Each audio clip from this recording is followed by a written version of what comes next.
የሚገባ ለቅሶና የማይገባ ለቅሶ ብለው ሁለት ቦታ ከፍለው ትንታኔ ሰጥተውበታል። የማይገባ ለቅሶ የሚገባ ለቅሶ አለና የማይገባ ለቅሶ እናት አባት ሞቱብኝ፣ እህት ወንድም ዘመድ ያጣሁ፣ ርስት ጉልት ተወሰደብኝ ብሎ ማልቀስ አይገባም። ሁለተኛ የወንድምን ኃጢአት አስቦ ማልቀስ ነው። የወንድምን ኃጢአት እያሰቡ ማልቀስ እንደ ሳሙኤል እስከ ማእዜኑ ሳሙኤል ትላህዎ ለሳኦል እስመ አነ መነንክዎ ወገደፍክዎ ብሎታል። ጌታንም ወርእያ ለሀገር ወበከየ ላዕሌሃ ወርእዮ ለዘያገብኦ ተሃውከ በመንፈሱ ይለዋል። ዳቦ ሳይሆን ስጋውን የሰጠን፣ ወተት ሳይሆን ደሙን ያጠጣን፣ ልብስ የገዛ ሳይሆን ተራቁቶ ያለበሰን፣ ቆስሎ የፈወሰን፣ ተርቦ ያጠገበን፣ ቁልቁል መቶ ሽቅ ይዞን የወጣው መስቀል ላይ ወጥቶ ከተሰቀለበት የኃጢአት መሰላል ያወረደ እምከመተላልኩ ምድር እስብ ሁሉ ሀቤ ከምድር ከፍ ብዬ በተሰቀልኩ ጊዜ ሁሉ ወደ እኔ ሰበስባለሁ እንዳለ ሙቶ ሕይወትን ያነገሰ ተቀብሮ መቃብርን ባዶ ያስቀረ ተርቦ የነፍሳችን ረሃብ ነቅሎ የጣለ ተጠምቶ የዘላለም ጥማችን የቆረጠ እግዚአብሔር ነው። ይለነሰ ዘውስተ ሰማያት ሀገረነ ወምየ ንጸንኪያው መድኃኒነ ኢየሱስ ክርስቶስ። እኛስ ሀገራችን ባጭሩ ተረጉመው እኛስ ሀገራችን የት ነው አለ? በሰማይ ነው። ስለዚህ ሀገሩ በሰማይ የሆነ ሰው እዚህ የቆርቆሮ ቤት ፈረሰ የጭቃ ቤት ተናደ ብሎ መደንገጥ የለበትም ማለት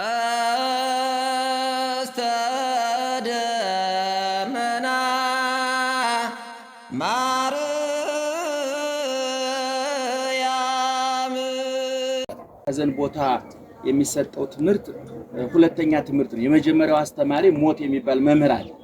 የማያዳላ የትም ግቢ የሚገባ ከቤተ መንግስት ከቤተ ክህነት ከላይ እስከ ታች ከሀብታሙ እስከ ድሃው ካተረፈው እስከ ከሰረው ከተሾመው እስከ ተሻረው ከሀበሻው እስከ ፈረንጁ ድረስ ቦታ ሳይመርጥ ጊዜ ሳይመርጥ ቤት ሳይመርጥ ሁሉም ቤት እየገባ የሚያስተምር ሞት የሚባል አስተማሪ አለ። እስመ መምህር ሕግ ይሁብ በረከት ያለው ለቅዱሳን ቢሆንም ሞት ደግሞ ሌላ በረከት ከታወቀበት በረከት የሚሰጥ እረፍት የሚሰጥ አስተማሪ ነው እና እኛ ተጨማሪ አስተማሪዎች ነን ማለት ነው እና ጥቂት ጌታ ያስተማረውን ትምህርት ወስደን ጥቂት ነገር እንነጋገራለን። ምስጢሩን ጥበቡን ይግለጥልን እግዚአብሔር። አሜን። በዚህ በማቴዎስ ወንጌል ላይ ሁልጊዜ የምትሰሙት በምዕራፍ 5 ማለት ነው ኢየሱስ ክርስቶስ ያስተማረው ትምህርት አለ። ጌታ ያስተማረው ትምህርት በማቴዎስ በማርቆስ በሉቃስና በዮሐንስ በአራት ወንጌላውያን ብር የተቀረጸ ወደ 89 ምዕራፎች አሉት። በሁሉም ነገር ያተኮረ ማንም ትምህርቱ አልገባኝም የማይለው በእኛ ልክ ተዘጋጅቶ የተሰጠ ትምህርት አለ። የክርስቶስ ትምህርት ካቅም በላይ ሆኖ የሚያልፍ ካቅም በታችም አይደለም። ካቅም በላይ ከሆነ ይጠጥራል፣ ካቅም በታችም ሆነ ይቀላል። የክርስቶስ ትምህርት ማዕከላዊ ነው፣ ሁሉም የሚሰማው ነው። ያተረፈ የከሰረ ጤነኛ በሽተኛ ሀብታም ድሃ ባለስልጣን ተራ ሰው ሁሉም የኔ ብሎ የሚሰማው አልቃሻ ቢሰማው እንባ የሚያብስ የቆሰለ ቢሰማው ቁስል የሚፈውስ የራበው ቢበላ ቢሰማው ዳቦ የጠማው ቢሰማው ውሃ የሆነ ፈዋሽ አርኪ ለዋጭ ቀያሪ ትምህርት የጌታ ትምህርት እንደኛ ዝም ብሎ ትዝ ያለውን አይደለም የተናገረው ጌታ ልባቸውንም ያውቀዋል አቅማቸውንም ያውቀዋልና በዚህ በማቴዎስ 5 ላይ ማቴዎስ 5 እና 5 6 እና 7 መምህራን እንደምታውቁት የአንድ ቀን ትምህርት ነው እና በዚህ ውስጥ ጌታ ብፁዓን እያለ ያስተማረው ትምህርት አለ። ብፁዓን ማለት ወደ አማርኛ ሲመለስ ክቡራን ንዑዳን የተከበሩ ማለት ነው። የተከበሩ በረከት ያላቸው ረድኤት ያላቸው ጊዜያቸውን ገንዘባቸውን አካላቸውን ያላባከኑ ትናንትናቸው ያላባከነባቸው ነጋቸውንም በተስፋ የሚያልሙ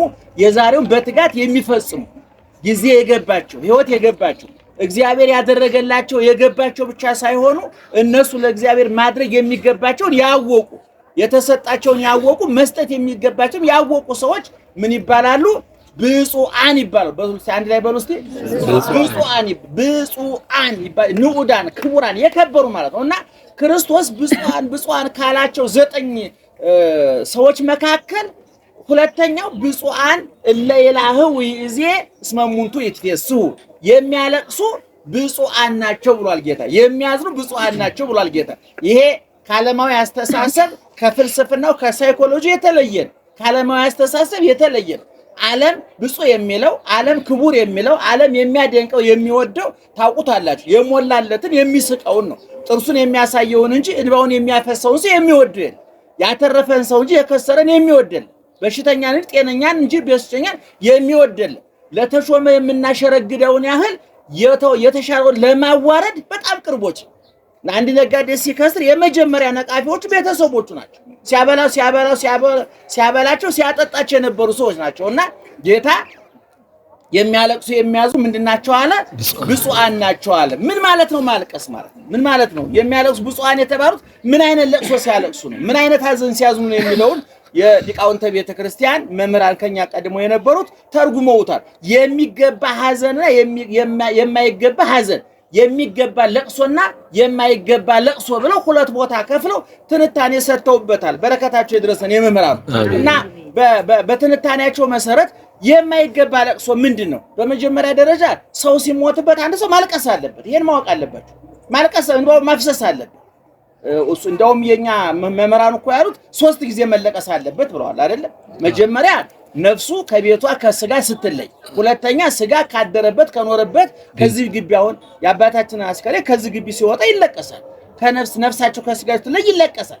ወደ መቃብር ሲገቡ አስከሬን ወደ መቃብር ሲገባ ይለቀሳል። ስንት ጊዜ ይለቀሳል ማለት ነው? 3 ጊዜ ማለት። ይሄ የሚገባ ሐዘን። ዋናው የተከለከለው ሐዘን አንጀት የሚቆርጥ ተስፋ የሚያስቆርጥ አለቀልኝ፣ አበቃልኝ፣ አከተመልኝ የሚል ሰው እኛ አንድ ሰው ሲሞትብን ለመቃብር ለአፈር ለአሸዋ ለሲሚንቶ ለማስረከበን የምንመጣው ቀራንዮ ለተሰቀለው ለሞተው ለተቸነከረው ለክርስቶስ ማስረከበን የምንመጣው። ለዚህ ነው እንትናችን እኮ ግቢ ነፍሴ ውስተ ረፍትኪ እስመ እግዚአብሔር ረዳኢኪ፣ ነፍሴ ወይ ወደ ረፍትሽ ተመለሽ ግቢ ነው የምንለው። አባታችን እኮ አረፉ አይደለ? በካሁን በኋላ ምንም የሚያሰጋቸው ነገር የለም። ምድር ላይ ምንም ነገር ቢፈጠር፣ የፖለቲካ ቀውስ ቢመጣ፣ የኢኮኖሚ ውድቀት ቢመጣ፣ ሰላም ቢጠፋ አረፉ፣ እፎ ያሉ ወደ አባታቸው እቅፍ ገቡ። ግልግል አይደለም ማለት አንድ እስረኛ ሲፈታ ለምን ተፈታ ይባላል እንዴ? እንኳን ደስ ያለ ነው የሚባለው። በእውነቱ ከዚህ ያለ መገላገል ከስር መፈታት ነውና የማይገባ ለቅሶ ምንድነው ለሚለው 3 ነገር አስቀምጠዋል። አንደኛ እናቴ አባቴ ሞቱ ቢብሎ ማልቀስ አይገባም ተብሎ እየሰማችሁ ነው። ማን ሞቱ ቢብሎ?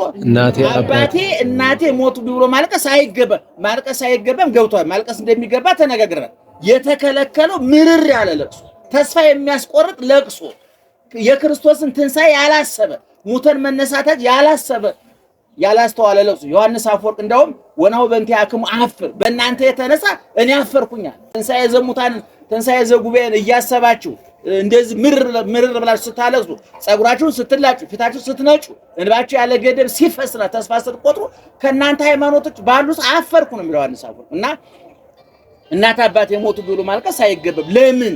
ዋናው አባታችን እግዚአብሔር ነው። እኔ ለምሳሌ እሸቱ አለማየሁ ነው። አለማየሁ ሞቱ አይደለም በምድር። እውነተኛው አባቴ ትክክለኛው አባቴ ግን ቀራንዮ ተሰቀለ፣ ሞተ፣ ተገነዘ፣ ተቀበረ፣ ተነሳ፣ ዛሬ የት ነው ያለው? በክብር ነው ያለው እውነተኛው አባት። ለዚህ ነው አባታችን የት የምትኖር ነው የምንለው? በሰማይ። የኔ አባታውን መቃብር ውስጥ ነው ያለው። የሥጋ አባት የእናንተም የሞተባችሁ አላችሁ ያላችሁም አላችሁ። አሁን የኔ እውነተኛው አባታችን ዳቦ ሳይሆን ስጋውን የሰጠን፣ ወተት ሳይሆን ደሙን ያጠጣን፣ ልብስ የገዛ ሳይሆን ተራቁቶ ያለበሰን፣ ቆስሎ የፈወሰን፣ ተርቦ ያጠገበን፣ ቁልቁል መቶ ሽቅ ይዞን የወጣው፣ መስቀል ላይ ወጥቶ ከተሰቀልበት የኃጢአት መሰላል ያወረደ፣ እምከመተላአልኩ ምድር እስብ ሁሉ ሀቤ፣ ከምድር ከፍ ብዬ በተሰቀልኩ ጊዜ ሁሉ ወደ እኔ ሰበስባለሁ እንዳለ ሙቶ ሕይወትን ያነገሰ፣ ተቀብሮ መቃብርን ባዶ ያስቀረ፣ ተርቦ የነፍሳችን ረሃብ ነቅሎ የጣለ፣ ተጠምቶ የዘላለም ጥማችን የቆረጠ እግዚአብሔር ነው። ይሄ ለኛ ደግሞ ምናችን ነው? ለዓለም ፈጣሪ ነው። ለኛ ደግሞ ምናችን ነው? አባታችን ነው። በሉት እስኪ አባታችን። ስለዚህ እናት አባቴ ሞቱ ብለን ማናለቅሰው ለምንድን ነው? ይህ አባት አለን ነው። ይህ አባት ይሞታል ወይ? አዎ ሙቶ ነበር። አዎ ተሰቅሎ ነበር። አዎ ተገንዞ ነበር። አዎ ተቀብሮ ነበር።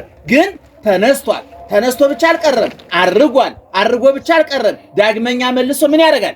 ይመጣል። ምን ለማድረግ? አንተን፣ እኔን፣ አንቺን ከዚህ መከራ ጥጋቡና ረሃቡ፣ ጤንነትና በሽታው፣ ትርፍና ኪሳራው ከተምታታበት ቆሻሻና ከንቱ ዓለም ነፃ ሊያወጣን አባታችን ይመጣል። ይክበር ይመስገን እግዚአብሔር። ስለዚህ አባታችን ማን ነው ማለት ነው? በዚህ መሰረት እግዚአብሔር አባታችን ማን ነው? ምን ብለን እንጸልያለን? አባታችን። ይህ አባታችን የት ነው የሚኖረው? በሰማይ። እንዴ አሁን አንዳንድ ልጆች ከአባታቸው አሜሪካ ሲልኩ ወሬያቸው አያስቀምጥም። ታውቃላችሁ፣ ጉራቸው መከራ ነው። አውሮፓ አባት ያላቸው ሰዎች ጉራቸው መከራ ነው። ትምክህታቸው መከራ ነው። አሜሪካ ሚስት ያለው ጮኛ ያለው ሰው እኮ በየምክንያቱ ስለሷ ማውራት ይፈልጋል አይደል? የኛ ግን አባታችን የት ነው? አሜሪካ ነው ያለው። አሜሪካ ቢሆን ተጠርዞ ሊመጣ ይችላል፣ አብዶ ሊመጣ ይችላል። አውሮፓ ቢሆን አብዶ ሊመጣ ይችላል። አብዶ ከአሜሪካ እኮ ዶላር ይዘው ይመጣሉ ሲባል እኮ አብዶ የመጡ ሰዎች አሉ። ዶላር ሲጠብቁ ሬሳ ይመጣላቸው ሰዎች እናውቃለን። የኛ አባት ግን የት ነው ያለው? በሰማይ ሙቶ ነበር ወይ? አዎ። ግን አሁን ምን ሆኗል? ተነስቷል። ተነስቶ ነበረ፣ አርጎ ነበረ። ዛሬ በክብር ነው ያለው። መልሶ ምን ይሆናል? ይመጣል። ወደ መንግስቱ ይጠቀልለናል። ይክበር ይመስገን እግዚአብሔር። ስለዚህ አባት እናት ሞቱ ብሎ ማልቀስ አይገባም። አባታችን ማን ስለሆነ?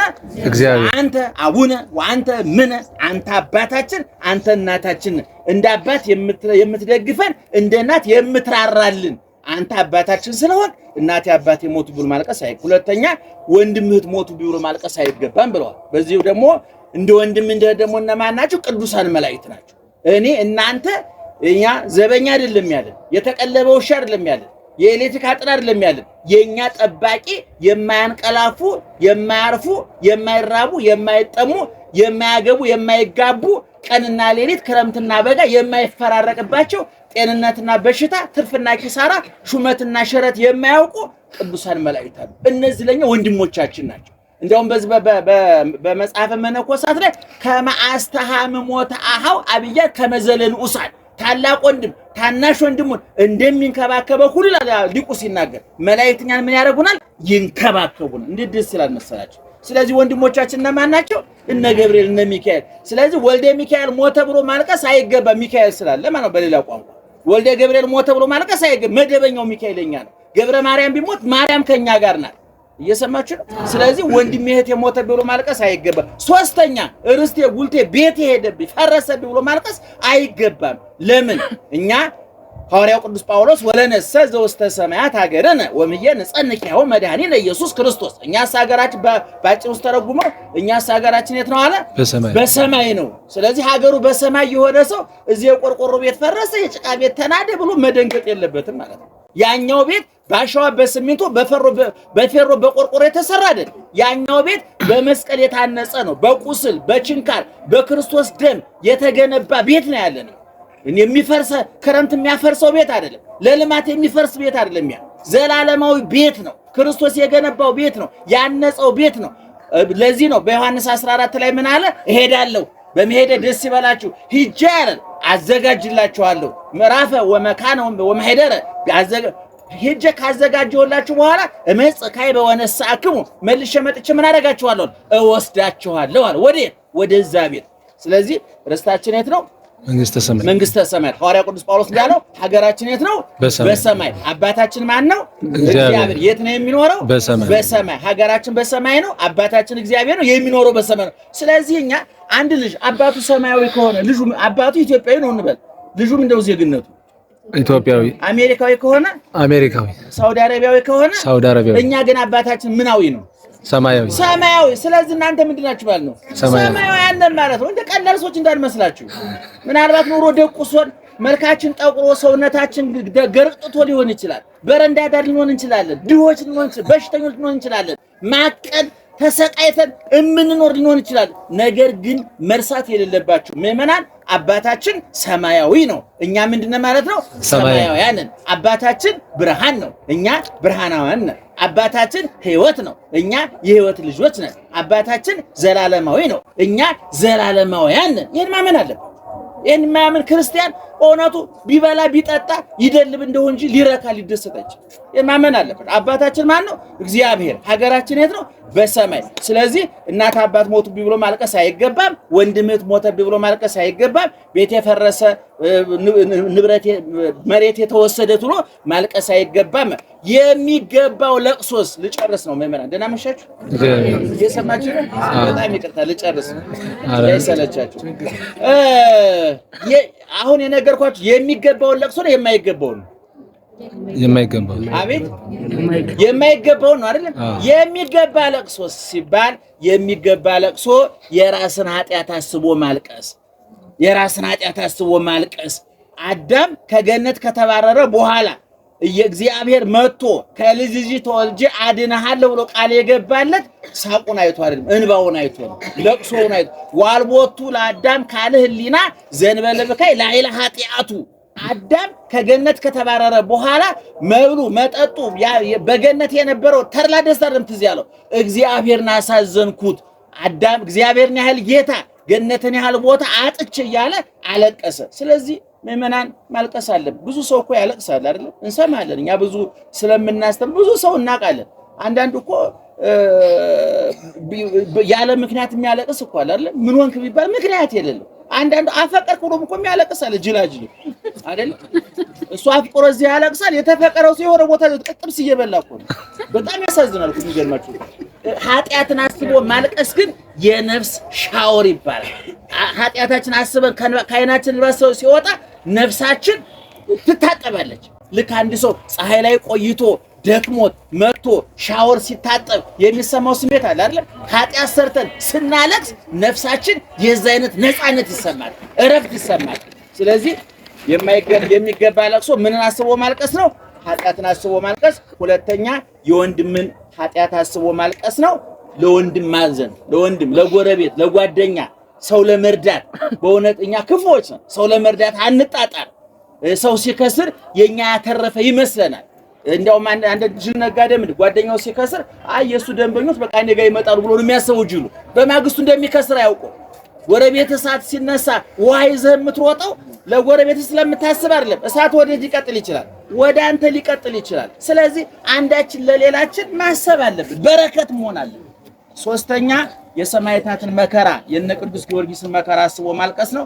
አራተኛው የክርስቶስን ሞተ ወልደ እግዚአብሔርን የክርስቶስን ሞት አስቦ ማልቀስ ነው። እንግዲህ ምእመናን እዚህ ጠቅለል ለማድረግ ያህል በተለያየ ምክንያት ብዙ ፈተና ያለበት ዘመን ላይ ነው ያለነው። ብዙ ጥያቄዎች አሉ፣ ብዙ ኡኡታዎች አሉ፣ ብዙ ዋይታዎች አሉ።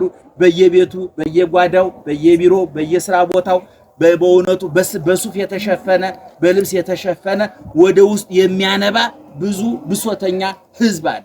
ስለዚህ መፍትሄው ማንን ማሰብ ነው? እግዚአብሔርን ማሰብ ነው። እግዚአብሔርን ያሰቡ ሰዎች ለችግራቸው መፍትሄ፣ ለበሽታቸው መድኃኒት፣ ለውርቀታቸው ትንሣኤ፣ ለስብራታቸው ጥግናት ያገኛሉ። ለጸሎት ነው። ደብሮ ነበረ አህዛብ ያላቸው እስራኤል ናቸው። ግብረ አህዛብ ይሰራሉና በጸያፍ የገባ አንድም ህዝብ ያለውን ሲያበዛ አህዛብ አለ። ብዙ ሰዎችን ባየ ጊዜ ከተራራ ወጥቶ ተቀመጠ። ሰው ከበዛ ዘንድ የብስ ሲሆን ከተራራ፣ ባህር ሲሆን ከመርከብ ሆኖ ያስተምራል። መምህር ከፍ ካለ ቦታ ሲሆን፣ ሰማዕያን ዝቅ ካለ ቦታ ሲሆኑ ትምህርት ለሰማዕያን ይረዳልና ወይረድ ከመጠል ነቢብየ እንዴ አንድም ቀድሞ ኦሪትን በተራራ እንደሰራ አሁንም ወይንም ዛሬም ወንጌልን በተራራ የሚሰራ ነውና፣ አንድም ልዑለ ባህርይ ነውና፣ አንድም ሕጊቱ ልዕልት ናት። እናንተም ሰማዕያኑ ልዑላን ናችሁ ሲል ከተራራ ወጥቶ ተቀመጠ። ወቀርቡ ሀቤሁ አርዳኢሁ ደቀ መዛሙርቱ ወደ እርሱ ቀረቡ። ለጉባኤው ቦታ አለው፣ ርቆ የሚሰማ ቀርቦ የሚሰማ አለና። እነዚህ ግን ጥንተ ቀራቦች ናቸው፣ መደበኞች ናቸውና ትምህርቱም የሚቀር በእነዚህ ነውና። ወከሰተ አፉሁ ነገር ጀመረ። ከሰተ አፉሁ ኢዮብ ወረገማ ለዕለት እንተባቲ ተወልደ ወከሰተ አፉሁ ጴጥሮስ ወአሃዘ ይንግሮሙ እምጥንቱ እስከ ተፍጻሜቱ እንዴል። እስካሁን የአምስት ገበያ ሕዝብ ይከተለው ነበር። ከእንግዲህ ወዲህ በብፁዓን አዋጅ ይለያል። አሁን ንጉሥ በሽፍትነት ሳለ መንግስቱ እስከሚደላደልለት ድረስ ሌባ ወንበዴ ይከተለዋል። መንግስቱ ከተደላደለለት በኋላ ግን ሌባ ወንበዴ ተለይ ብሎ እንዲነግር አዋጅ እንዲነግር ጌታም በብፁዓን አዋጅ ይለያቸዋል። ወመሃሮሙን ዘይብ እንዲህ ብሎ አስተማራቸው። ብፁዓን ነዳያን በመንፈስ ብፁዓን እለ ያነድዩ ርእሶሙ ይላል። ራሳቸውን የሚያስቸግሩ ከብዕል ነዳያንን የሚሉ ሰዎች ንዑዳን ክቡራን ናቸው። ብዕል ለእኛ ምናችን ነው? ለእግዚአብሔር እንጂ ለእኛማ ባህር የሚስማማው ንዴት ነው ብለው ብዕሉም እንደ ኢዮብ እንደ አብርሃም ሲሆን ነው። አንድም ከኃይል ነዳያንን የሚሉ ሰዎች ንዑዳን ክቡራን ናቸው። ኃይል ለእኛ ምናችን ነው ለእግዚአብሔር እንጂ ለእኛ ባህሪ የሚስማማው ንዴት ነው ብለው ኃይሉም እንደ ጌዲዮን እንደ ዮፍታሄ እንደ ሶምሶን እንደ ባረቅ ሲሆን ነው። አንድም ከጥበብ ነዳያንን የሚሉ ሰዎች ንዑዳን ክቡራን ናቸው። ጥበብ ለእኛ ምናችን ነው ለእግዚአብሔር እንጂ ለእኛ ባህሪ የሚስማማው ድንቁርና ነው ብለው ጥበቡም እንደ ሲራክ እንደ ሰሎሞን ሲሆን ነው። አንድም ብፁዓን ነዳያን በመንፈስ ይላል። በልቡናቸው አውቀው ከእውቀት ነዳያንን የሚሉ ሰዎች ንዑዳን ክቡራን ናቸው። መኮንነ ተሰሎንቄ ዮሐንስ አፈወርቅን እንደጠየቀው መምህር ቅዱሳን ከበቁ በኋላ ከእውቀት ነዳያንን የሚሉ ስለምን ነው አለው። አንተ በሀገርህ በተሰሎንቄ እንደምን ሆነህ ትኖራለህ አለው። እኔስ በሀገሬ ከሰው ሁሉ በላይ ነኝ አለው። እልፍ ብትልሳ ቂሳርያ አለው። ከዚያስ የምበልጣቸውም አሉ የሚተካከሉኝም አሉ አለው። እልፍ ብትልሳ ቁስጥንጥንያ አለው። ከዚያስ የሚበልጡኝም አሉ የምተካከላቸውም አሉ አለው። ዝቅ እያለ ሄደ። እልፍ ብትልሳ አንጾኪያ አለው። ከዚያስ መኖሬንም አለመኖሬንም የሚያውቀኝ የለም አለው። ቅዱሳንም ከበቁ በኋላ ከእውቀት ነዳያንን የሚሉት ከበላያቸው ያሉትን ሲያዩ ነው ብሎታል። አንድም በመማር በማስተማር በሃይማኖት በንስሐ በምናኔ ራሳቸውን የሚያስቸግሩ ሰዎች ንዑዳን ክቡራን ናቸው። መሎሙ ይእቲ መንግሥተ ሰማያት መንግሥተ ሰማያት የእነርሱ ናትና ማለት ይወርሷታልና። ብፁዓን ለይላኸው ይእዜ ዛሬ የሚያዝኑ የሚያለቅሱ ሰዎች ንዑዳን ክቡራን ናቸው። የማይገባ ለቅሶ የሚገባ ለቅሶ አለና። የማይገባ ለቅሶ እናት አባት ሞቱብኝ፣ እህት ወንድም ዘመድ ያጣሁ፣ ርስት ጉልት ተወሰደብኝ ብሎ ማልቀስ አይገባም። እንደ አባት እንደ እናት ሥላሴ፣ እንደ እህት እንደ ወንድም እንደ ዘመድ መላእክት፣ እንደ ርስት እንደ ጉልት የማታልፍ ርስት መንግሥተ ሰማያት አለችና የሚገባ ለቅሶ የራስን ኃጢአት የወንድምን ኃጢአት እያሰቡ ግፋ ሰማዕታትን ሞተ ወልደ እግዚአብሔርን እያሰቡ ማልቀስ ይገባል። ሞተ ወልደ እግዚአብሔርን እያሰቡ ማልቀስ ይገባል። የራስን ኃጢአት እያሰቡ ማልቀስ እንደ አዳም እንደ ዳዊት እንደ ጴጥሮስ እነርሱ እንባቸው እንደ ሰኑ ውሃ ሳይሰቅ ይፈስ ነበር ይወርድ ነበር። የወንድምን ኃጢአት እያሰቡ ማልቀስ እንደ ሳሙኤል እስከ ማእዜኑ ሳሙኤል ትላህዎ ለሳኦል እስመ አነ መነንክዎ ወገደፍክዎ ብሎታል። ጌታንም ወርእያ ለሀገር ወበከየ ላዕሌሃ ወርእዮ ለዘያገብኦ ተሃውከ በመንፈሱ ይለዋል።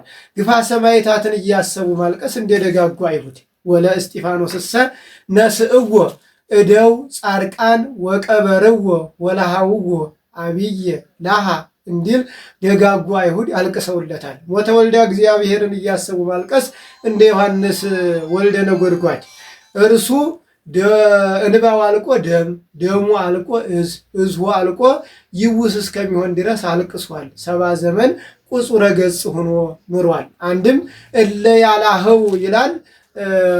ሰዎችን በንስሐ የሚያስለቅሱ ቀሳውስት ንዑዳን ክቡራን ናቸው። እስመ እሙንቱ ብፁዓን እስመ እሙንቱ ይትፌስሑ የሐዘን አጻፋው ደስታ ነውና ይትፌስሑ አለ እንጂ መንግሥተ ሰማያትን ይወርሳሉ ሲል ነው። ብፁዓን የዋሃን ብፁዓን የዋሃን ሀዳግያነ በቀል የሆኑ ሰዎች ንዑዳን ክቡራን ናቸው። አንድም ከየዋሃተ ጠባይ የደረሱ ሰዎች ንዑዳን ክቡራን ናቸው። ራሳችንንማ መክሮ አስተምሮ ማኖር እንደምን ይቻለናል ብለው በምክረ ካህን በፈቃደ ካህን የሚኖሩ ሰዎች ንዑዳን ክቡራን ናቸው። እስመ እሙንቱ ይወርስዋ ለምድር እስመ እሙንቱ ይወርስዋ ለምድር ምድር መንግሥተ ሰማያትን ይወርሳሉና። ምድር አላት መንግሥተ ሰማያትን ምድር አልፋ እርሷ ተተክታ የምትጎረስ ስለሆነ አንድም በምድር በሰሩት ስራ የምትጎረስ ስለሆነ አንድም ምድራውያን ጻርቃን የሚወርሷት ስለሆነ አንድም በምድር ተድላ ሥጋ ይፈጸማል በመንግሥተ ሰማያትም ተድላ ነፍስ ይፈጸማልና። ወስርዓተ እግዚእነሰ አሰፈወነ በብሂሎቱ ብፁዓን የዋሃን እስመ ሎሙ ይእቲ መንግሥተ ሰማያት እንዲል ብፁዓን እለ ይርህቡ ወይጸምኡ በእንተ ጽድቅ ስለ ጽድቅ ስለ መንግሥተ ሰማያት ብለው የሚራቡ የሚጠሙ ሰዎች ንዑዳን ክቡራን ናቸው።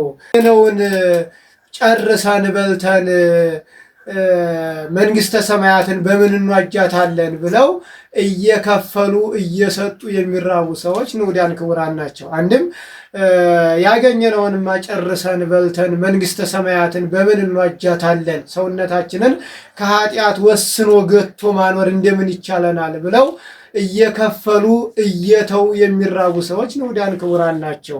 እስመ ዘያነዲ ርሶ እምብዙሃት መባሊት ውእቱ ይክል ኢይዞተ ሥጋሁ እንዲል አንድም ከመብልአ ኃጢአት ከስቲ ኃጢአት የሚራቡ የሚጠሙ ሰዎች ንዑዳን ክቡራን ናቸው። አንድም ለፍቅሩ የሚሳሱ ሰዎች ንዑዳን ክቡራን ናቸው። ጸማት ነፍስየ ሀበ አምላኪየ ሕያው እንዲል አንድም በሃይማኖት በመማር በማስተማር በሃይማኖት በንስሐ በምናኔ የሚራቡ የሚጠሙ ሰዎች ንዑዳን ክቡራን ናቸው። እስመ እሙንቱ ይጸግቡ የረሃብ አጸፋው ጥጋብ ነውና ይጸግቡ አለ እንጂ መንግስተ ሰማያትን ይወርሳሉ ሲል ነው። አንድም ይርህቡ ይጸምኡ ባለው ይጸግቡ ወይረውዩ ብሎ ሞልቶ ይጽፋል። ብፁዓን መሐረያን ይቆየን። የነገ ማንሻ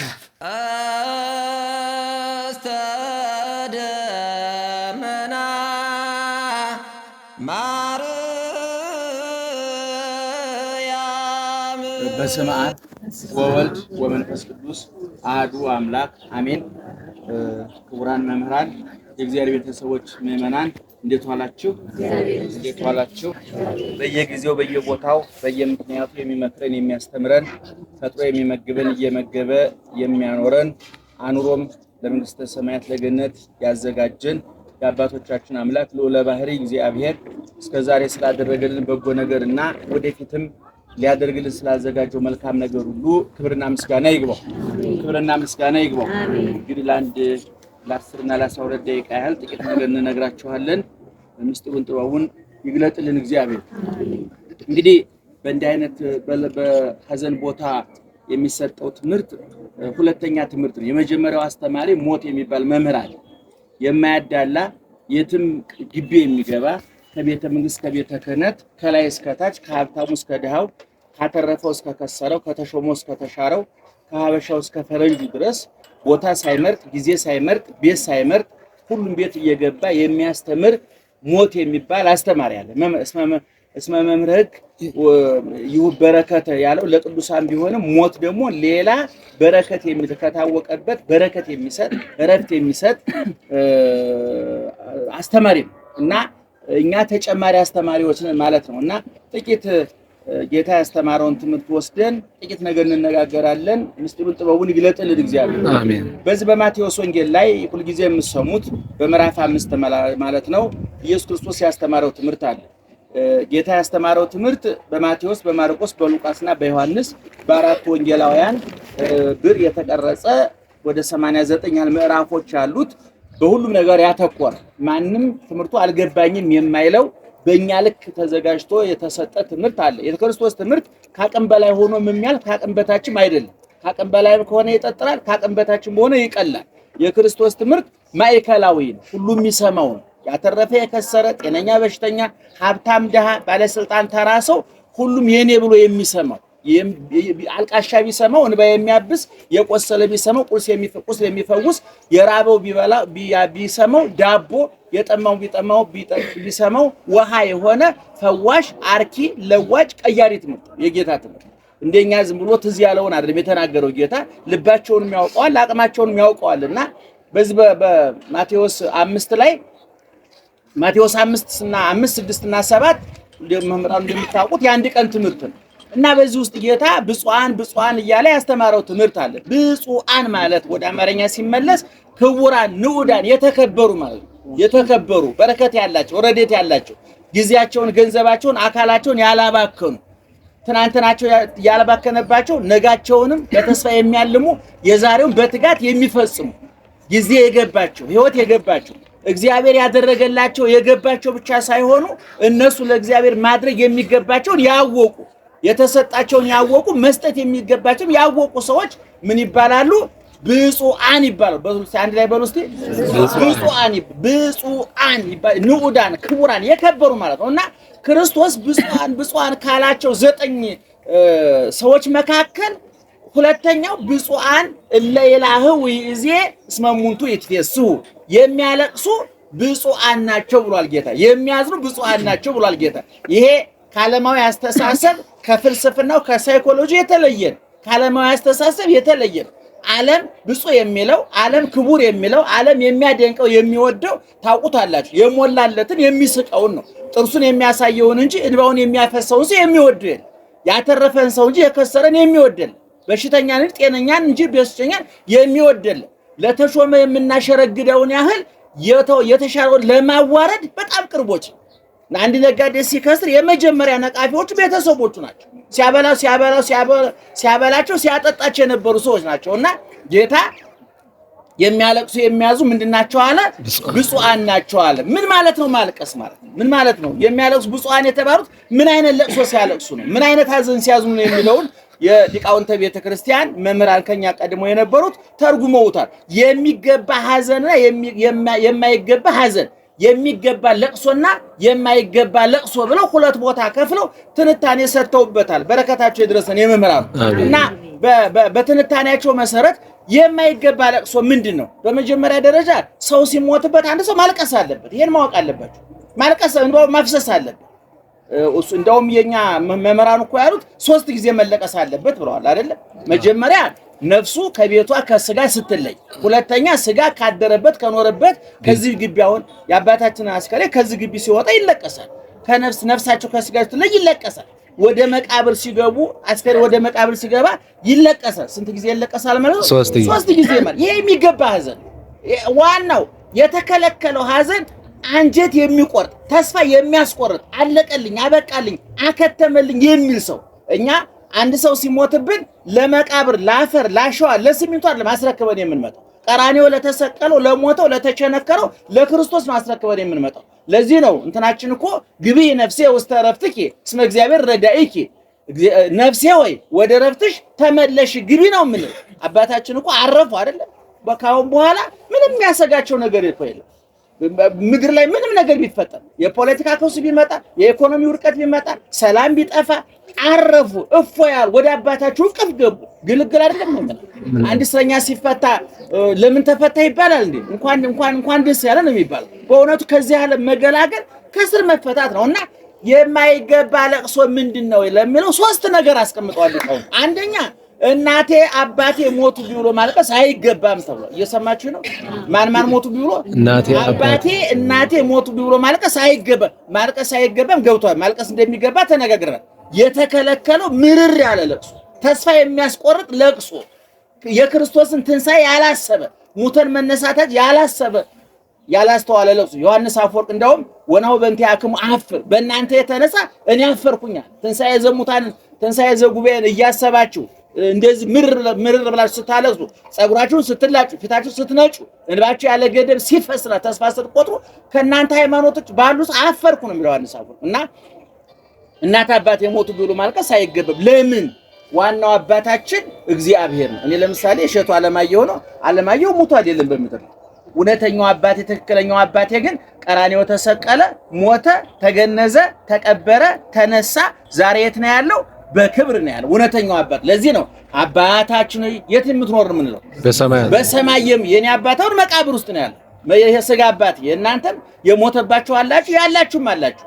አሁን የኔ እውነተኛው አባታችን ዳቦ ሳይሆን ስጋውን የሰጠን፣ ወተት ሳይሆን ደሙን ያጠጣን፣ ልብስ የገዛ ሳይሆን ተራቁቶ ያለበሰን፣ ቆስሎ የፈወሰን፣ ተርቦ ያጠገበን፣ ቁልቁል መቶ ሽቅ ይዞን የወጣው መስቀል ላይ ወጥቶ ከተሰቀልበት የኃጢአት መሰላል ያወረደ እምከመተላልኩ ምድ እስብ ሁሉ ሀቤ ከምድ ከፍ ብዬ በተሰቀልኩ ጊዜ ሁሉ ወደ እኔ ሰበስባለሁ እንዳለ ሙቶ ሕይወትን ያነገሰ ተቀብሮ መቃብርን ባዶ ያስቀረ ተርቦ የነፍሳችን ረሃብ ነቅሎ የጣለ ተጠምቶ የዘላለም ጥማችን የቆረጠ እግዚአብሔር ነው። ይሄ ለኛ ደግሞ ምናችን ነው? ለዓለም ፈጣሪ ነው። ለኛ ደግሞ ምናችን ነው?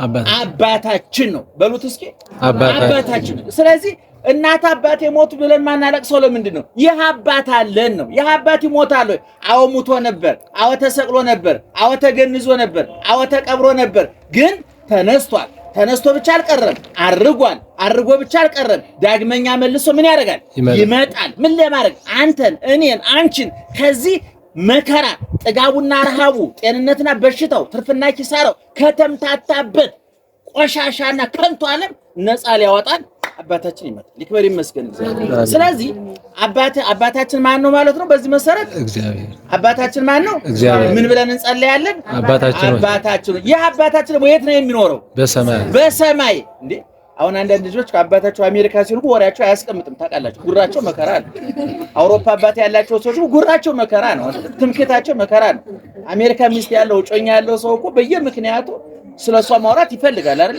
የኛ ግን አባታችን የት ነው? አሜሪካ ነው ያለው። አሜሪካ ቢሆን ተጠርዞ ሊመጣ ይችላል። አብዶ ሊመጣ ይችላል። አውሮፓ ቢሆን አብዶ ሊመጣ ይችላል። ከአሜሪካ እኮ ዶላር ይዘው ይመጣሉ ሲባል እኮ አብዶ የመጡ ሰዎች አሉ።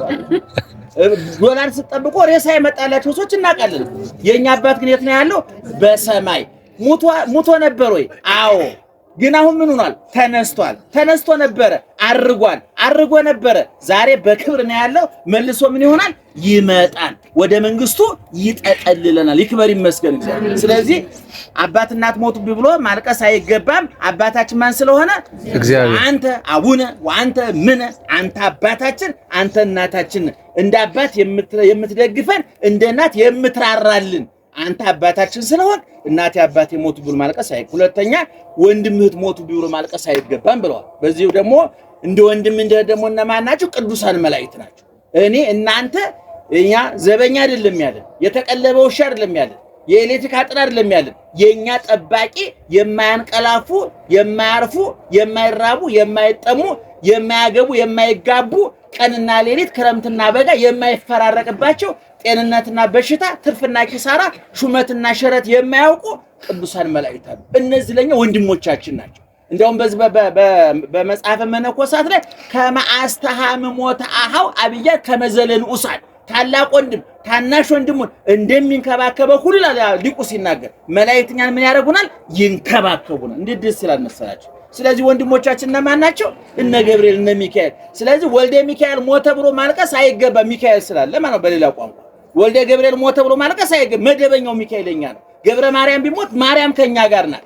እየሰማችሁ ነው። ስለዚህ ወንድሜ እህቴ ሞተ ብሎ ማልቀስ አይገባም። ሶስተኛ ርስቴ ጉልቴ ቤቴ ሄደብኝ ፈረሰብኝ ብሎ ማልቀስ አይገባም። ለምን? እኛ ሐዋርያው ቅዱስ ጳውሎስ ወለነሰ ዘውስተ ሰማያት ሀገርነ ወምየ ንጸንቅያው መድኃኒነ ኢየሱስ ክርስቶስ። እኛስ ሀገራችን ባጭሩ ተረጉመው እኛስ ሀገራችን የት ነው አለ? በሰማይ ነው። ስለዚህ ሀገሩ በሰማይ የሆነ ሰው እዚህ የቆርቆሮ ቤት ፈረሰ የጭቃ ቤት ተናደ ብሎ መደንገጥ የለበትም ማለት ነው። ያኛው ቤት ባሻዋ በስሚንቶ በፌሮ በቆርቆሮ የተሰራ አይደል። ያኛው ቤት በመስቀል የታነጸ ነው። በቁስል በችንካር በክርስቶስ ደም የተገነባ ቤት ነው ያለነው። የሚፈርስ ክረምት የሚያፈርሰው ቤት አይደለም። ለልማት የሚፈርስ ቤት አይደለም። ያ ዘላለማዊ ቤት ነው። ክርስቶስ የገነባው ቤት ነው። ያነጸው ቤት ነው። ለዚህ ነው በዮሐንስ 14 ላይ ምን አለ? እሄዳለሁ በመሄደ ደስ ይበላችሁ ሂጄ አዘጋጅላችኋለሁ ምዕራፈ ወመካነ ወመሄደረ ሂጄ ካዘጋጀሁላችሁ በኋላ እመጽእ ካዕበ ወነሣእክሙ መልሼ መጥቼ ምን አደርጋችኋለሁ? እወስዳችኋለሁ አለ። ወዴት? ወደዛ ቤት። ስለዚህ ርስታችን የት ነው? መንግስተ ሰማያት። ሐዋርያው ቅዱስ ጳውሎስ እንዳለው ሀገራችን የት ነው? በሰማይ። አባታችን ማን ነው? እግዚአብሔር። የት ነው የሚኖረው? በሰማይ። ሀገራችን በሰማይ ነው። አባታችን እግዚአብሔር ነው፣ የሚኖረው በሰማይ ነው። ስለዚህ እኛ አንድ ልጅ አባቱ ሰማያዊ ከሆነ ልጁ አባቱ ኢትዮጵያዊ ነው እንበል፣ ልጁም እንደው ዜግነቱ ኢትዮጵያዊ፣ አሜሪካዊ ከሆነ አሜሪካዊ፣ ሳውዲ አረቢያዊ ከሆነ ሳውዲ አረቢያዊ። እኛ ግን አባታችን ምናዊ ነው? ሰማያዊ። ስለዚህ እናንተ ምንድናችሁ ማለት ነው? ሰማያዊ ማለት ነው። እንደ ቀላል ሰዎች እንዳልመስላችሁ። ምናልባት ኑሮ ደቁሶን መልካችን ጠቁሮ ሰውነታችን ገርጥቶ ሊሆን ይችላል። በረንዳ ዳር ሊሆን እንችላለን። ድሆች ሊሆን እንችላለን። በሽተኞች ሊሆን እንችላለን። ማቀን ተሰቃይተን እምንኖር ሊሆን ይችላል። ነገር ግን መርሳት የሌለባችሁ ምዕመናን አባታችን ሰማያዊ ነው። እኛ ምንድነው ማለት ነው? ሰማያውያን ነን። አባታችን ብርሃን ነው። እኛ ብርሃናውያን ነን። አባታችን ሕይወት ነው። እኛ የሕይወት ልጆች ነን። አባታችን ዘላለማዊ ነው። እኛ ዘላለማውያን ነን። ይሄን ማመን አለብን። ይሄን ማመን ክርስቲያን ኦነቱ ቢበላ ቢጠጣ ይደልብ እንደው እንጂ ሊረካ ሊደሰታች ማመን አለበት። አባታችን ማን ነው? እግዚአብሔር። ሀገራችን የት ነው? በሰማይ። ስለዚህ እናት አባት ሞቱ ብሎ ማልቀስ አይገባም። ወንድምት ሞተ ብሎ ማልቀስ አይገባም። ቤት የፈረሰ ንብረት መሬት የተወሰደ ብሎ ማልቀስ አይገባም።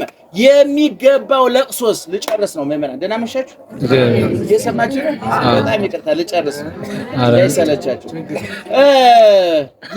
አሁን የነገርኳችሁ የሚገባውን ለቅሶ ነው የማይገባው ነው የማይገባው አቤት የማይገባው ነው አይደል? የሚገባ ለቅሶ ሲባል የሚገባ ለቅሶ የራስን ኃጢአት አስቦ ማልቀስ፣ የራስን ኃጢአት አስቦ ማልቀስ። አዳም ከገነት ከተባረረ በኋላ እግዚአብሔር መጥቶ ከልጅ ልጅ ተወልጄ አድነሃለሁ ብሎ ቃል የገባለት ሳቁን አይቶ አይደለም፣ እንባውን አይቶ ነው፣ ለቅሶውን አይቶ ዋልቦቱ ለአዳም ካለ ህሊና ዘንበለ በካይ ላይለ ኃጢአቱ። አዳም ከገነት ከተባረረ በኋላ መብሉ መጠጡ በገነት የነበረው ተድላ ደስታ አይደለም ትዝ ያለው፣ እግዚአብሔርን አሳዘንኩት። አዳም እግዚአብሔርን ያህል ጌታ ገነትን ያህል ቦታ አጥቼ እያለ አለቀሰ። ስለዚህ ምእመናን ማልቀስ አለብን። ብዙ ሰው እኮ ያለቅሳል አይደል? እንሰማለን። እኛ ብዙ ስለምናስተምር ብዙ ሰው እናውቃለን። አንዳንዱ እኮ ያለ ምክንያት የሚያለቅስ እኮ አለ አይደል? ምን ሆንክ ቢባል ምክንያት የሌለው። አንዳንዱ አፈቀርኩ ብሎም እኮ የሚያለቅስ አለ፣ ጅላጅል አይደል? እሱ አፍቅሮ እዚህ ያለቅሳል፣ የተፈቀረው ሰው የሆነ ቦታ ጥጥብስ እየበላ እኮ ነው። በጣም ያሳዝናል እኮ የሚገርማችሁ። ኃጢአትን አስቦ ማልቀስ ግን የነፍስ ሻወር ይባላል። ኃጢአታችን አስበን ከዓይናችን ራስው ሲወጣ ነፍሳችን ትታጠባለች። ልክ አንድ ሰው ፀሐይ ላይ ቆይቶ ደክሞት መጥቶ ሻወር ሲታጠብ የሚሰማው ስሜት አለ አይደል? ኃጢአት ሰርተን ስናለቅስ ነፍሳችን የዛ አይነት ነፃነት ይሰማል፣ እረፍት ይሰማል። ስለዚህ የሚገባ ለቅሶ ምንን አስቦ ማልቀስ ነው? ኃጢአትን አስቦ ማልቀስ። ሁለተኛ የወንድምን ኃጢአት አስቦ ማልቀስ ነው። ለወንድም ማዘን፣ ለወንድም ለጎረቤት፣ ለጓደኛ ሰው ለመርዳት። በእውነት እኛ ክፉዎች ነው። ሰው ለመርዳት አንጣጣር። ሰው ሲከስር የኛ ያተረፈ ይመስለናል። እንዲያውም አንድ ጅል ነጋዴ ጓደኛው ሲከስር የሱ ደንበኞች በቃ እኔ ጋር ይመጣሉ ብሎ ነው የሚያስበው ጅሉ። በማግስቱ እንደሚከስር አያውቀው። ጎረቤት እሳት ሲነሳ ውሃ ይዘህ የምትሮጠው ለጎረቤት ስለምታስብ አይደለም። እሳት ወዴት ሊቀጥል ይችላል? ወደ አንተ ሊቀጥል ይችላል። ስለዚህ አንዳችን ለሌላችን ማሰብ አለብን፣ በረከት መሆን አለብን። ሶስተኛ የሰማዕታትን መከራ የነ ቅዱስ ጊዮርጊስን መከራ አስቦ ማልቀስ ነው። አራተኛው የክርስቶስን ሞተ ወልደ እግዚአብሔርን የክርስቶስን ሞት አስቦ ማልቀስ ነው። እንግዲህ ምእመናን እዚህ ጠቅለል ለማድረግ ያህል በተለያየ ምክንያት ብዙ ፈተና ያለበት ዘመን ላይ ነው ያለነው። ብዙ ጥያቄዎች አሉ፣ ብዙ ኡኡታዎች አሉ፣ ብዙ ዋይታዎች አሉ። በየቤቱ በየጓዳው በየቢሮ በየስራ ቦታው በእውነቱ በሱፍ የተሸፈነ በልብስ የተሸፈነ ወደ ውስጥ የሚያነባ ብዙ ብሶተኛ ህዝብ አለ። ስለዚህ መፍትሄው ማንን ማሰብ ነው? እግዚአብሔርን ማሰብ ነው። እግዚአብሔርን ያሰቡ ሰዎች ለችግራቸው መፍትሄ፣ ለበሽታቸው መድኃኒት፣ ለውርቀታቸው ትንሣኤ፣ ለስብራታቸው ጥግናት ያገኛሉ። ለጸሎት ነው። ደብሮ ነበረ አህዛብ ያላቸው እስራኤል ናቸው። ግብረ አህዛብ ይሰራሉና በጸያፍ የገባ አንድም ህዝብ ያለውን ሲያበዛ አህዛብ አለ። ብዙ ሰዎችን ባየ ጊዜ ከተራራ ወጥቶ ተቀመጠ። ሰው ከበዛ ዘንድ የብስ ሲሆን ከተራራ፣ ባህር ሲሆን ከመርከብ ሆኖ ያስተምራል። መምህር ከፍ ካለ ቦታ ሲሆን፣ ሰማዕያን ዝቅ ካለ ቦታ ሲሆኑ ትምህርት ለሰማዕያን ይረዳልና ወይረድ ከመጠል ነቢብየ እንዲል አንድም ቀድሞ ኦሪትን በተራራ እንደሰራ አሁንም ወይንም ዛሬም ወንጌልን በተራራ የሚሰራ ነውና፣ አንድም ልዑለ ባህርይ ነውና፣ አንድም ሕጊቱ ልዕልት ናት። እናንተም ሰማዕያኑ ልዑላን ናችሁ ሲል ከተራራ ወጥቶ ተቀመጠ። ወቀርቡ ሀቤሁ አርዳኢሁ ደቀ መዛሙርቱ ወደ እርሱ ቀረቡ። ለጉባኤው ቦታ አለው፣ ርቆ የሚሰማ ቀርቦ የሚሰማ አለና። እነዚህ ግን ጥንተ ቀራቦች ናቸው፣ መደበኞች ናቸውና ትምህርቱም የሚቀር በእነዚህ ነውና። ወከሰተ አፉሁ ነገር ጀመረ። ከሰተ አፉሁ ኢዮብ ወረገማ ለዕለት እንተባቲ ተወልደ ወከሰተ አፉሁ ጴጥሮስ ወአሃዘ ይንግሮሙ እምጥንቱ እስከ ተፍጻሜቱ እንዴል። እስካሁን የአምስት ገበያ ህዝብ ይከተለው ነበር። ከእንግዲህ ወዲህ በብፁዓን አዋጅ ይለያል።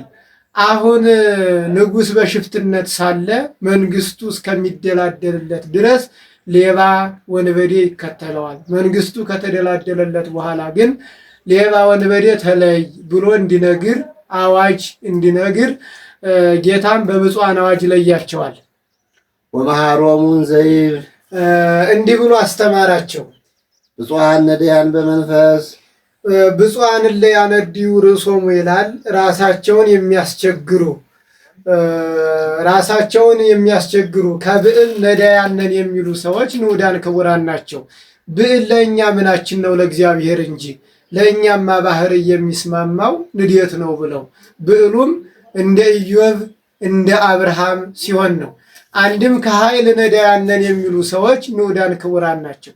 ኃይል ለእኛ ምናችን ነው ለእግዚአብሔር እንጂ ለእኛ ባህር የሚስማማው ንዴት ነው ብለው ኃይሉም እንደ ጌዲዮን እንደ ዮፍታሄ እንደ ሶምሶን እንደ ባረቅ ሲሆን ነው። አንድም ከጥበብ ነዳያንን የሚሉ ሰዎች ንዑዳን ክቡራን ናቸው። ጥበብ ለእኛ ምናችን ነው ለእግዚአብሔር እንጂ ለእኛ ባህር የሚስማማው ድንቁርና ነው ብለው ጥበቡም እንደ ሲራክ እንደ ሰሎሞን ሲሆን ነው። አንድም ብፁዓን ነዳያን በመንፈስ ይላል። በልቡናቸው አውቀው ከእውቀት ነዳያንን የሚሉ ሰዎች ንዑዳን ክቡራን ናቸው። መኮንነ ተሰሎንቄ ዮሐንስ አፈወርቅን እንደጠየቀው መምህር ቅዱሳን ከበቁ በኋላ ከእውቀት ነዳያንን የሚሉ ስለምን ነው አለው። አንተ በሀገርህ በተሰሎንቄ እንደምን ሆነህ ትኖራለህ አለው። እኔስ በሀገሬ ከሰው ሁሉ በላይ ነኝ አለው። እልፍ ብትልሳ ቂሳርያ አለው። ከዚያስ የምበልጣቸውም አሉ የሚተካከሉኝም አሉ አለው። እልፍ ብትልሳ ቁስጥንጥንያ አለው። ከዚያስ የሚበልጡኝም አሉ የምተካከላቸውም አሉ አለው። ዝቅ እያለ ሄደ። እልፍ ብትልሳ አንጾኪያ አለው። ከዚያስ መኖሬንም አለመኖሬንም የሚያውቀኝ የለም አለው። ቅዱሳንም ከበቁ በኋላ ከእውቀት ነዳያንን የሚሉት ከበላያቸው ያሉትን ሲያዩ ነው ብሎታል። አንድም በመማር በማስተማር በሃይማኖት በንስሐ በምናኔ ራሳቸውን የሚያስቸግሩ ሰዎች ንዑዳን ክቡራን ናቸው። መሎሙ ይእቲ መንግሥተ ሰማያት መንግሥተ ሰማያት የእነርሱ ናትና ማለት ይወርሷታልና። ብፁዓን እለ ይላኸው ይእዜ ዛሬ የሚያዝኑ የሚያለቅሱ ሰዎች ንዑዳን ክቡራን ናቸው። የማይገባ ለቅሶ የሚገባ ለቅሶ አለና። የማይገባ ለቅሶ እናት አባት ሞቱብኝ፣ እህት ወንድም ዘመድ አጣሁ፣ ርስት ጉልት ተወሰደብኝ ብሎ ማልቀስ አይገባም። እንደ አባት እንደ እናት ሥላሴ፣ እንደ እህት እንደ ወንድም እንደ ዘመድ መላእክት፣ እንደ ርስት እንደ ጉልት የማታልፍ ርስት መንግሥተ ሰማያት አለችና የሚገባ ለቅሶ የራስን ኃጢአት የወንድምን ኃጢአት እያሰቡ ግፋ ሰማዕታትን ሞተ ወልደ እግዚአብሔርን እያሰቡ ማልቀስ ይገባል። ሞተ ወልደ እግዚአብሔርን እያሰቡ ማልቀስ ይገባል። የራስን ኃጢአት እያሰቡ ማልቀስ እንደ አዳም እንደ ዳዊት እንደ ጴጥሮስ እነርሱ እንባቸው እንደ ሰኑ ውሃ ሳይሰቅ ይፈስ ነበር ይወርድ ነበር። የወንድምን ኃጢአት እያሰቡ ማልቀስ እንደ ሳሙኤል እስከ ማእዜኑ ሳሙኤል ትላህዎ ለሳኦል እስመ አነ መነንክዎ ወገደፍክዎ ብሎታል። ጌታንም ወርእያ ለሀገር ወበከየ ላዕሌሃ ወርእዮ ለዘያገብኦ ተሃውከ በመንፈሱ ይለዋል።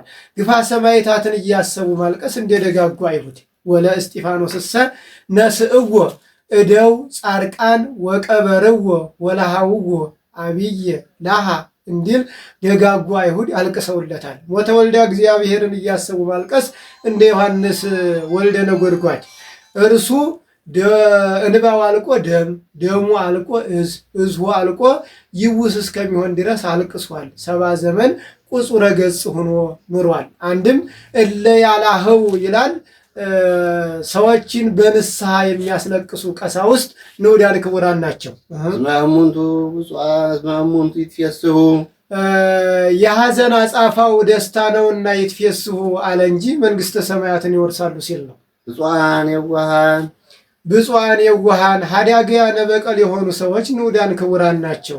አንድም ከየዋሃተ ጠባይ የደረሱ ሰዎች ንዑዳን ክቡራን ናቸው። ራሳችንንማ መክሮ አስተምሮ ማኖር እንደምን ይቻለናል ብለው በምክረ ካህን በፈቃደ ካህን የሚኖሩ ሰዎች ንዑዳን ክቡራን ናቸው።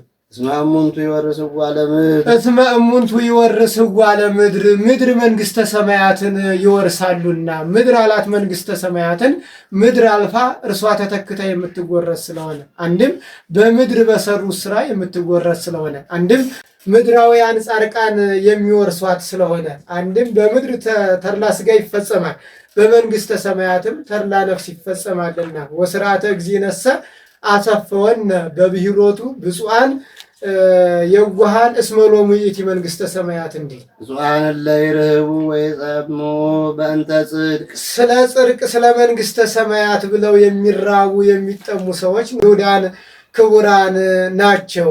ነውን ጨርሰን በልተን መንግሥተ ሰማያትን በምን እንዋጃታለን ብለው እየከፈሉ እየሰጡ የሚራቡ ሰዎች ንዑዳን ክቡራን ናቸው። አንድም ያገኘነውንማ ጨርሰን በልተን መንግሥተ ሰማያትን በምን እንዋጃታለን ሰውነታችንን ከኃጢአት ወስኖ ገቶ ማኖር እንደምን ይቻለናል ብለው እየከፈሉ እየተው የሚራቡ ሰዎች ንዑዳን ክቡራን ናቸው። እስመ ዘያነዲ ርሶ እምብዙሃት መባሊት ውእቱ ይክል ይዞተ ሥጋሁ እንዲል አንድም ከመብልአ ኃጢአት ከስቲ ኃጢአት የሚራቡ የሚጠሙ ሰዎች ንዑዳን ክቡራን ናቸው። አንድም ለፍቅሩ የሚሳሱ ሰዎች ንዑዳን ክቡራን ናቸው። ጸማት ነፍስየ ሀበ አምላኪ ሕያው እንዲል አንድም በሃይማኖት በመማር በማስተማር በሃይማኖት በንስሐ በምናኔ የሚራቡ የሚጠሙ ሰዎች ንዑዳን ክቡራን ናቸው። እስመ እሙንቱ ይጸግቡ እስመ እሙንቱ ይጸግቡ የረሃብ አጸፋው ጥጋብ ነውና ይጸግቡ አለ እንጂ መንግሥተ ሰማያትን ይወርሳሉ ሲል ነው። አንድም ይርህቡ ይጸምኡ ባለው ይጸግቡ ወይረውዩ ብሎ ሞልቶ ይጽፋል። ብፁዓን መሐረያን ይቆየን። የነገ ማንሻ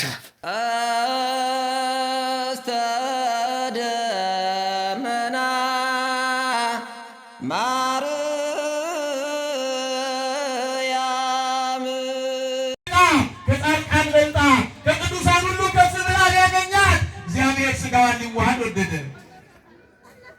በነገራችን ላይ የክርስቶስ መገለጥ ትናንትና በኪሩቤል ላይ የሚገለጠው አምላክ ነው በድንግል ማርያም ማኅፀን የተገለጠው። ለዚህ ነው ታላቁ አባት ቅዱስ ዳዊት በመዝሙር 79 በቅንፍ 80 ቁጥር 1 ላይ ስትመለከቱ እንዲህ የሚል ቃል ታገኛላችሁ። ኖላዊሆሙ ለእስራኤል አጽም ዘይርእዮሙ ከመ አባግዓ ዮሴፍ ይልና ዘይነብር ላዕለ ኪሩቤል አስተርአየ በኪሩቤል ላይ የሚቀመጠው አምላክ በድንግል ማርያም ተገለጠ። ክብር ምስጋና ለእግዚአብሔር። ስለዚህ ክርስቲያኖች የዳዊት ስርና ዘር ነኝ አለ። አዎ የዳዊት ዘር ነው። በማን በኩል? በድንግል ማርያም በኩል። በማን በኩል? ድገሙ። እሱማ ክብር ይግባው ያለ ወንድ ዘር ያለ ዘራ ብእሲ ድንግል ማርያም የመልአኩን ቃል ሰምታ የጌታዬ ባሪያ እንደ ቃል ይሁንልኝ ስትል በጆሮዋ የገባው የመልአኩ ቃል ደመ ድንግልና ነስቶ ቃል ከማኅፀኗ ፍጹም ሰው ሆነ። ኧረ ክብር ለኢየሱስ ክርስቶስ፣ ክብር ለድንግል ማርያም ይሁን። አስተውሉ ኦርቶዶክሳውያን፣ በጣም ይገርመኛል። ይሄ ብቻ አይደለም። እነሆ ሰማይ ምድር የማይወስኑትን ጌታ ድንግል ማርያም በማኅፀኗ ወሰነችው። በምኗ? ኧረ ንገሩኝ። በጣም የሚገርመው እሱ አይደለም። መላእክት በሰማይ እያመሰገኑት በምድር የመላእክት ምስጋና ይከናወን ነበር። ታዲያ ሊቁ ቅዱስ ያሬድ ምን አለ መሰላችሁ? አንቀጸ ብርሃን ላይ ሐሰስዎ ውስተ አርያም ወበህዬ እረከብዎ። በሰማያት ስናየው በዙፋኑ አለ፣ ዝቅ ብለን ስናየው ደግሞ በማኅፀነ ማርያም አለ ብለው ገረሟቸው መላእክት። ክብር ምስጋና ለእግዚአብሔር ይሁን። አሁን ይገርማል። በላይ ከፍ ብለው ሲያዩት ከአብ ከመንፈስ ዛቲ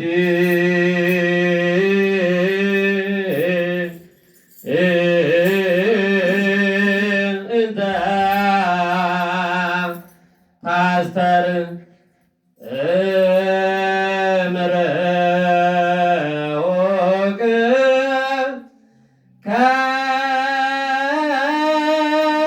ከመማ እቶት ብረይት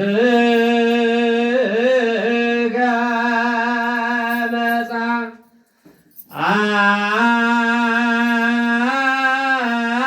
አየ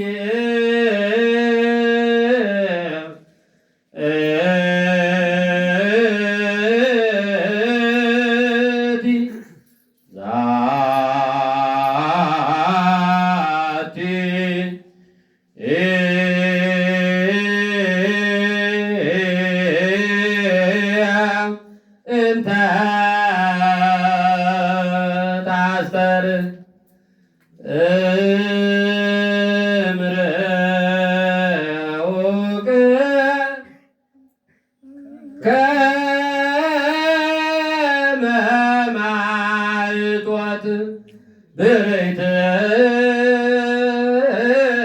ከመጣ ወፌኔ ርያ